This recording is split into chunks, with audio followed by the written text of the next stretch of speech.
to set aside the first impeachment complaint, that is Castro et al. Impeachment complaint, in view or on the ground of violation of the one-year prohibition period. The same has been seconded and the same has been objected to as well. Before we vote on the motion, we will hear additional manifestation from the Honorable Tino.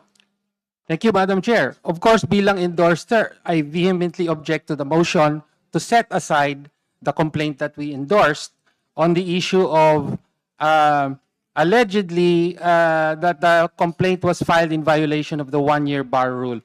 Madam Chair, sa motion ni kagalang-galang na Keith Flores, ay binanggit po niya, tama, no? Sinite niya at nakatungtong ang kanyang objection sa naunang ruling ng Supreme Court in Duterte versus House of Representatives. At sabi niya, 3 beses nga daw binanggit sa decision na yon, yung February 6, 2026 deadline, no, for the one-year bar, no. Let me cite just the third and last instance. Let me quote the third and last instance where the decision mentioned that date. Sabi rito, new impeachment complaints against the respondent, if any, may only be commenced no earlier than February 6, 2026.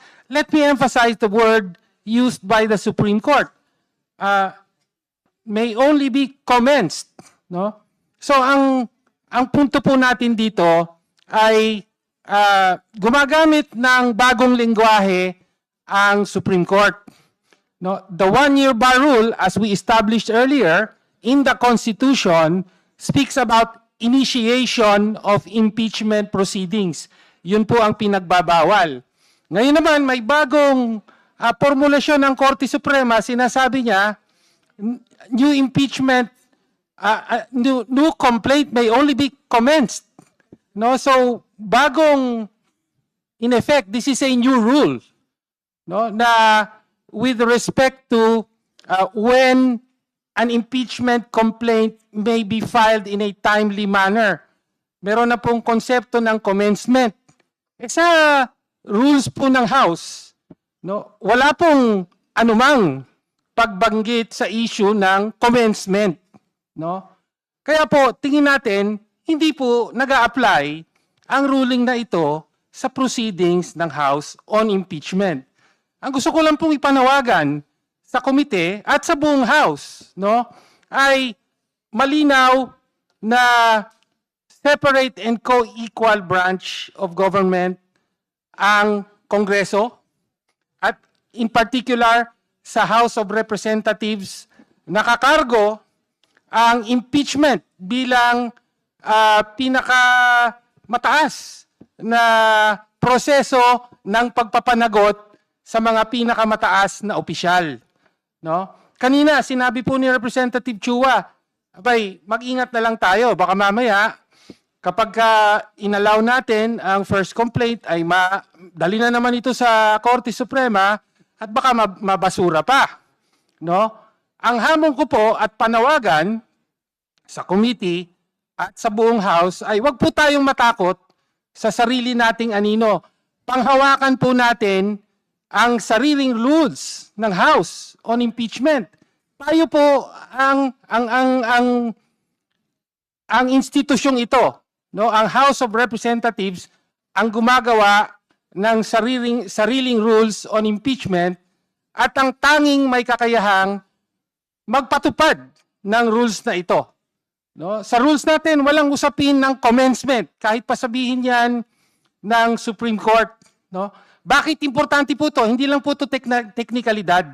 No? Dahil kung hindi ito gagawin ng House, kung hindi panghahawakan, if we do not take ownership of our own rules and impeachment, then at every step, kahit sinong gustong hadlangan ang pagpapanagot sa ikalawang pinakamataas na opisyal o sino bang impeachable official, at any point pwede pong tumakbo sa Supreme Court para questionin ang rules natin. No, katulad na nga nung nangyari sa nakaraan. So therefore, no, ang punto natin, kailangang panghawakan ng House ang sarili niyang rules on impeachment. Dahil sa tanging sa pamamagitan niyan, maaaring magtuloy-tuloy ang impeachment at mapanagot ang mga pinakamataas na opisyal na walang takot na ibabasura ito because of some new rule that the Supreme Court may come up with, Mr. Speaker, Madam Chair. No, kaya po, muli, I vehemently object to the motion and urge the House to take ownership of its own rules on impeachment and to really fulfill its constitutional duty of impeachment. Maraming salamat po, Madam Chair. Again, for the guidance of the Justice members, we are deliberating on the compliance or violation of the first impeachment complaint with regards to the one-year bar rule. We wish to reiterate that the first impeachment complaint was filed on February 2, 2026, and we are in between two decisions of the Supreme Court, the July 25, 2025 decision, which expressly provides for February 6 as to when there can be the filing of the second impeachment complaint, vis-a-vis the resolution of the Supreme Court on our motion for reconsideration that is dated January 28, 2026, which by implication provides that the 10-year period lapsed last January 14 of 2026. So in view of these two decisions, the original decision and the recent resolution, we have disparity with respect to our positions on whether or not the first impeachment complaint indeed comply or violated the one-year prohibition period. And with that, I hope the Justice members are properly guided with all the meaningful discussions that we have heard from our esteemed members of the Justice Committee. Soon we will be voting, but before we proceed to that, will the third endorser wish to say something about the compliance to one-year prohibition? Yes, Madam Chair. Ang Yes, you may proceed, representasyon po Honorable na- Ilago. Yes, ang representasyon na ito ay isa rin sa mariin na tumututol sa motion na iset aside ang verified impeachment complaint na ating na-endorso. Matagal nang naghintay ang mga complainants. Marami ho dito ay kabilang din sa mga nag-file ng impeachment complaint batay sa betrayal of public trust noon pang nakaraang taon. Sila ho ay matagal na naghintay at matagal din na nagtitiis doon sa mga opisyal na pilit na tumatakas sa pananagutan. Dahil ho sa kanilang paninindigan, sila rin ay masusi na nag-aral noong naunang desisyon ng Korte Suprema hanggang doon sa motion for reconsideration, hanggang doon sa pinakahuling desisyon na nag-move nitong one-year bar rule. No kaya ho, isang malaking inhustisya ang hindi paninindigan ng House of Representatives sa sarili niyang mga rules, sa sarili nitong mga proseso pagdating sa paghahandle ng ganitong tipo ng napakahalagang mga proseso para sa transparency, para sa accountability at pagtitiyak na ang bawat piso ng pondo ng ating bayan ay nagagastos talaga para sa kapakinabangan, para sa pangangailangan ng tao. Kaya, Madam Chair, isa rin ho tayo sa mga nakikiusap na nanawagan na huwag tayong mangamba, bagkos tayo ay manindigan at panghawakan natin ang ating sariling House rules pagdating sa pag-handle ng mga impeachment proceedings at makita natin at marinig masama ang lahat ng mga complaints sa didinggin ng komite na ito. Maraming salamat. Madam We've Chair, heard already the three endorsers of the first impeachment complaint. just a quick manifestation. Honorable Chua, I hope you will be the last because we will be proceeding to vote. Honorable Nasal, would you like to say something also? Yes, Madam Chair. I would- Okay, so Honorable Chua and then Honorable Nasal and then Honorable Digamo and then we will vote already. Thank you, Madam Chair. Madam Chair, hindi po tayo natatakot dito sa committee ito. Because the reason why we are trying to be careful with the interpretation of the Supreme Court decisions is because this is an issue of jurisdiction. jurisdictional issue po to, which is very important. So, yun lang po. But of course, I hope the endorsers understand na we are not against them. Ito lamang pong pinag-uusapan because as already stated, lahat naman po during the past impeachment, the House did its homework, and in fact, we followed what is under the rules of the House. But the House is not the problem. It is the other department. No, the interpretation of the other department. And in fact, it was used when the impeachment complaint was forwarded to the Senate. It was used. The issue was used. So, yun lang po. That's why we are trying to be careful. Thank you po. I hope that the endorsers are listening to Kong Joel. He's saying that all of you are his friends. And he's not against you. He was just traumatized by what happened to the first impeachment process. That's what he's saying.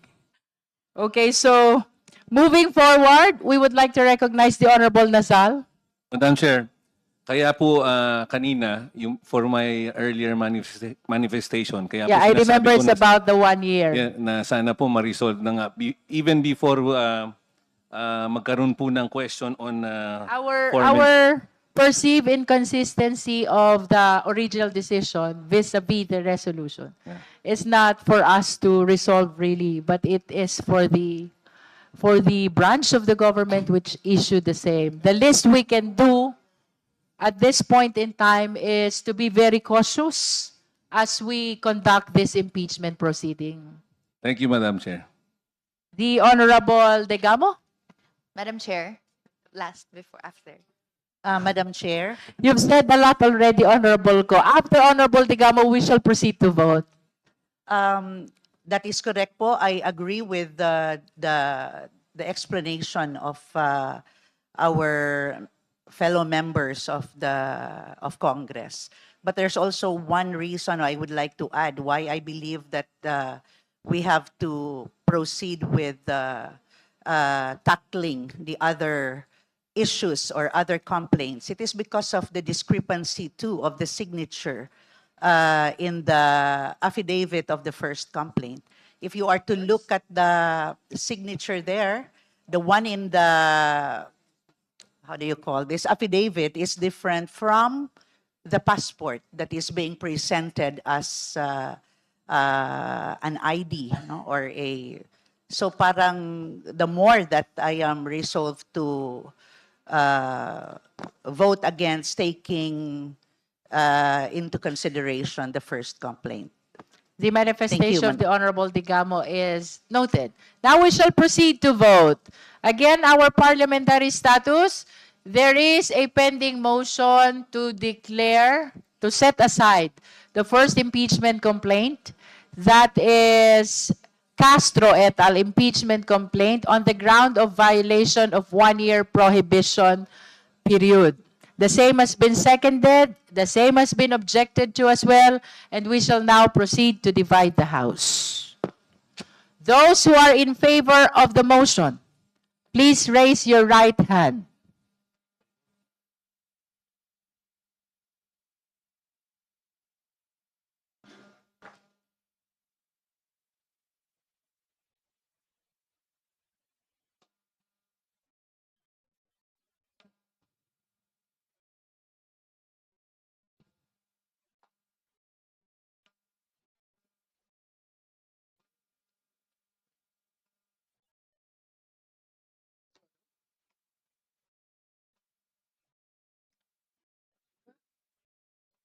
You may now put down your hands.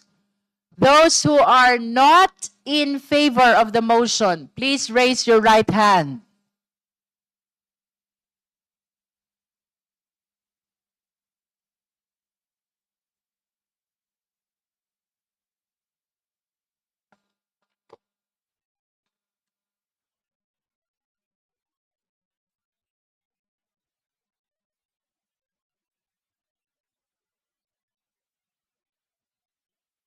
You may put down your hands.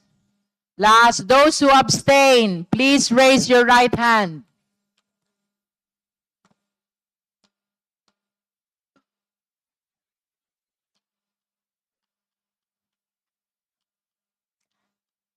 Secretariat, the result of the voting, please.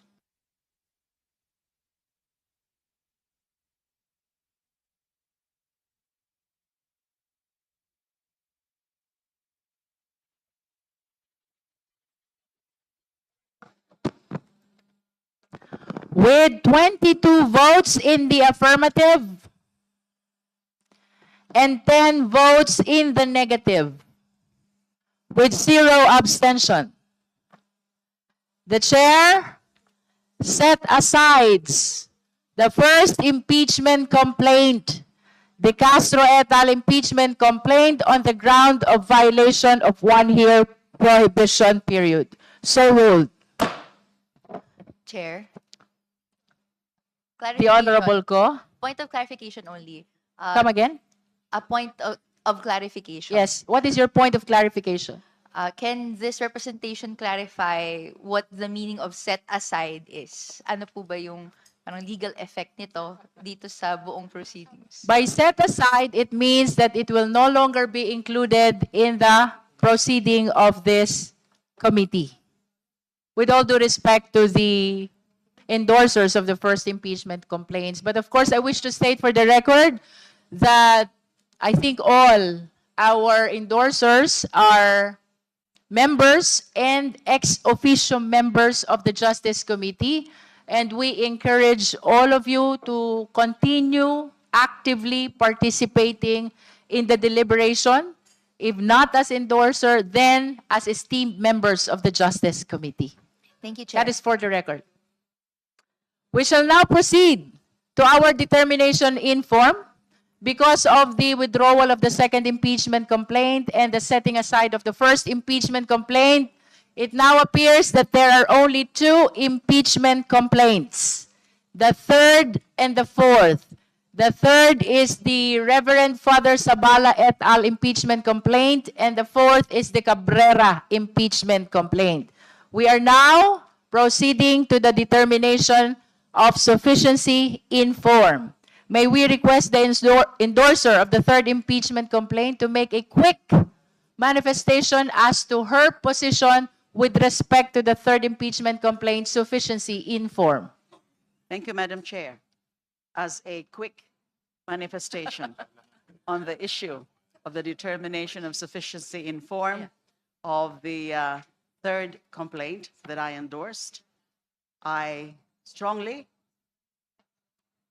manifest that the verified impeachment complaint filed by Reverend Father Sabali et al. And duly endorsed with his representation is sufficient in form. In fact, more than sufficient in form. Naniniwala po ako na dun sa Gutierrez versus House Committee on Justice, GR number 193459, February 15, 2011, ang sabi ng Supreme Court, the House has formulated determinable standards as to the form and substance of an impeachment. It further says, the impeachment rules are clear in echoing the constitutional requirements and providing that there must be a verified complaint or resolution. There is a verified complaint, duly signed and dated. It was filed through counsel or assisted by counsel, the Sapayan, Lim, Alvarez, and Ligutan, or sa legal law offices, and complainants are members of the clergy, priests, pastors, and nuns, members of the bar, and members of NGOs. They are residents of various localities in the Philippines. The complaint was filed last February 9, 2026. No issue on whether or not there is violation of the one-year bar rule because it was filed February 9 or after February 6.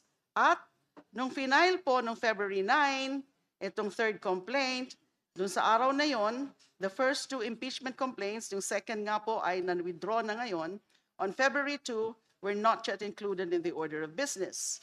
By February 9, 2026, only 3 session days elapsed.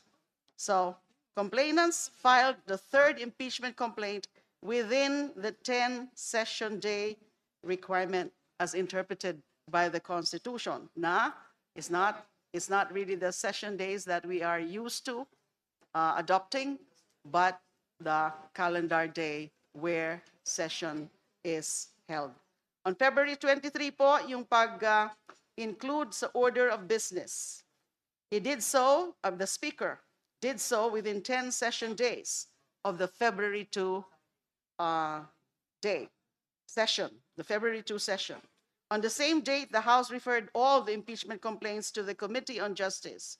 Their referral was also well within the 3-day session day requirement under the Constitution. Verification, the requirement of verification, it squarely complies. Nakalakip sa complaint ang individual separate verifications and certifications of non-forum shopping of each of the 13 complaints. Hindi po ito joint verification but individual. Kung saan malinaw na pinahayag under oath ng mga complainants na kanilang nabasa, ang complaint at ang mga aligasyon ay totoo at wasto batay sa kanilang personal knowledge o sa authentic records. Ito ay pirmado at sinumpaan sa harap ng iba't ibang notary public dahil nga po galing sa iba-ibang lugar yung complainants. Yung endorsement, wala rin pong problema. It's here, the resolution endorsing the impeachment complaint. This is on the top of this of the complaint with its annexes. So kung ang tanong ay nasunod ba ng complaint na ito, mga formal requirements, alinsunod naman sa Constitution at sa rules, ang sagot po ay oo. Thank you very much. Thank you, Honorable De Lima. Now we're opening the floor for comments and manifestation of the Justice members. Madam Chair. The Honorable Ann Matibag. Madam Chair, I would like to agree with our Honorable Senator Leila De Lima that the third Congresswoman po. complainant is signed and verified by the complainant, Reverend Father Joel Sabale et al. And attached to the complaint, Madam Chair, are the verifications of the complainant. All right. Any other member who wishes to manifest or comment as to the sufficiency in form of the third impeachment complaint, that is Abalia et al. Impeachment complaint? Madam Chair. The Honorable Franz Legaspi. Thank you, Madam Chair. Just a quick manifestation as well, just to support my colleague Kong Ann Matibag and of course to Kong Laila. I think it's quite clear to everyone here that the form is sufficient in the sense that it complied with the verification requirement, it complied with the rules that we have, specifically Section 3 of Rule 2 of the impeachment proceedings. Particularly upon reviewing the complaint earlier, it's clear it fulfilled the requisites, basically that the affiants are the complainants, the affiants had read and understood the complaint, that more importantly, that they are based on the true and personal knowledge or authentic records and documents. So aside from that, I also like to highlight that there's compliance by the clergy and the other people's organizations here, and that this complaint clearly, as mentioned by Kong Laila earlier, was properly endorsed by her office via a resolution as well. So thank you, Madam Chair. Thank you, Honorable Legaspi. Any other member? Honorable Madam Chair. Chua. Thank you, Madam Chair. Madam Chair, I would like to share the observation of the endorser, the Honorable Laila De Lima, that the third impeachment complaint has faithfully complied with the Supreme Court's ruling and the pronouncement on impeachment. I totally agree that it is within the period as provided. And in fact, it was filed on February 9. It was included in the order of business on February 23. And on the same day, it was also referred to the Committee on Justice within the time frame as provided by the Constitution, by the rules, and by the Supreme Court's decision. Thus, it is my view that the third impeachment complaint complies with the jurisdictional requirement when it comes to the issue on one-year bar rule. and hence it is timely filed. Just wish to state for the record that the third impeachment complaint was filed on February 9, 2026, and then was included in the order of business and referred to this committee on February 23, 2026. That is for the record. The Honorable Vice Chair Dumogan. Thank you, Madam Chair. Well, I fully support as far as that issue is concerned. I have a point of inquiry.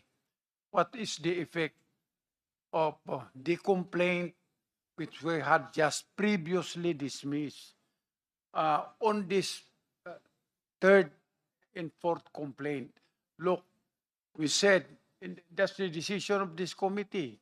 It was filed within the prohibitive period of 1 year, but it was referred to by this committee, and this committee had decided that it was within the 1 year bar rule, so we did not consider it. What will be its effect? Will it bar this third and fourth complaint? The Honorable Dumogan, I understand that the issue with respect to the first impeachment complaint has been resolved already. Yes. And what is the effect of the decision of this committee not to consider it? Because it is within. The only consequence of that ruling, Honorable Vice Chair, is for us to be able to proceed with the third and fourth impeachment, and we will not be including anymore in our deliberation the first impeachment complaint. That is the consequence of the ruling of the motion. I am worried on that ruling. Anyway, it's my view. I'm really worried on that ruling. Thank Madam you. Chair, The Honorable Dilima. just to add a point, whether it was the earlier period, which is January 14. January 14 or 21, because 21 is a referral to the committee, or the February 6, which is the one stated in the main decision, this does not violate, the third complaint did not at all, or does not violate the 1 year bar rule, since yung pinakauna na mga na-file was February 2. And therefore, doon nga tayo nag-count nung 10 session days and 3 session days thereafter. So no problem at all, no effect on the third and even the fourth complaint. Yes, that is correct. We totally agree to that whether we consider the January 14 as the lapse of the 1 year prohibition period or the February 5 to make it possible for the second impeachment on February 6, the third impeachment complaint rightly falls within the allowable period in both dates as perspective. If there are no other members who wish to comment on the sufficiency in form of the third impeachment complaint, we shall proceed to hear the position of the endorser of the fourth impeachment complaint. No more members? Madam Chair. We recognize the Honorable Deputy Speaker Paulo Ortega to manifest his position with respect to the sufficiency in form of the fourth impeachment complaint, that is Cabrera impeachment complaint. Thank you, Madam Chair. Maikli lamang po, would like to manifest that in terms of form and requirements, the fourth impeachment complaint has complied in terms of form, and we have endorsed it on the date February 18, 2026. Thank you, Madam Chair. Thank you. Now we are opening the floor for comments and manifestations of the Justice members with respect to the sufficiency in form of the fourth impeachment complaint. The Honorable Zamora is recognized. Thank you, Madam Chair. As regards the fourth complaint, the complainant, a certain attorney Nathaniel G. Cabrera, signed the same and also executed a verification which states as follows: the allegations in the complaint are true and correct based on my personal knowledge or based on authentic records.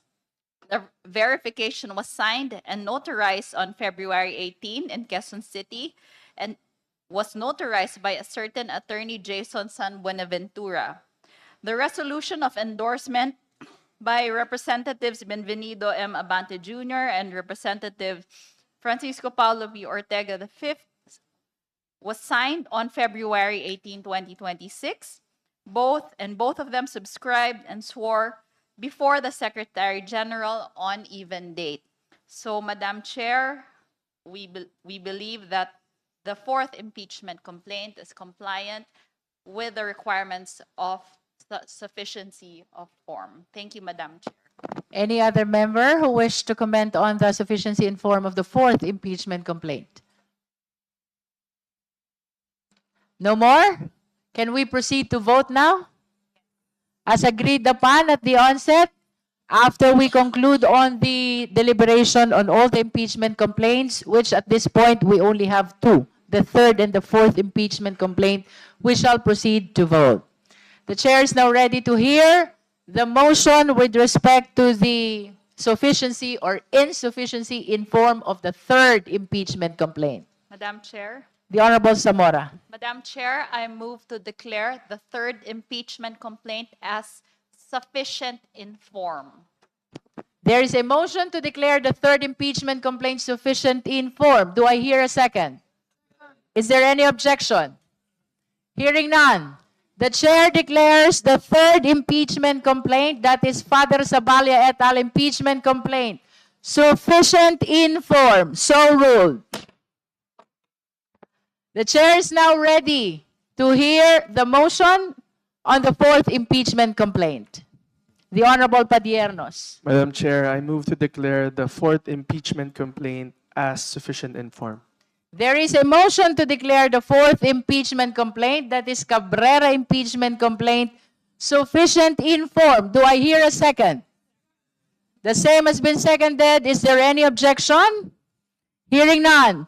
The chair declares the fourth impeachment complaint, that is Cabrera impeachment complaint, sufficient in form. So ruled.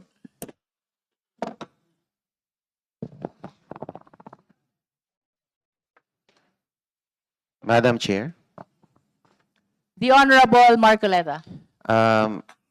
point of order.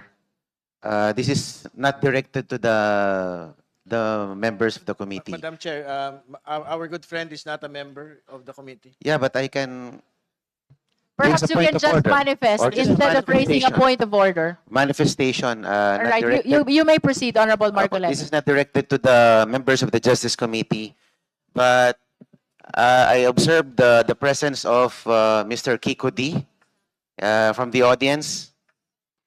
Though he was allowed to be an audience in the proceedings, despite his withdrawal of the second impeachment complaint, I suggest that he observe proper decorum. Because if you will remember, May we know the action of the Honorable D or Mr. D, which is not consistent with decorum?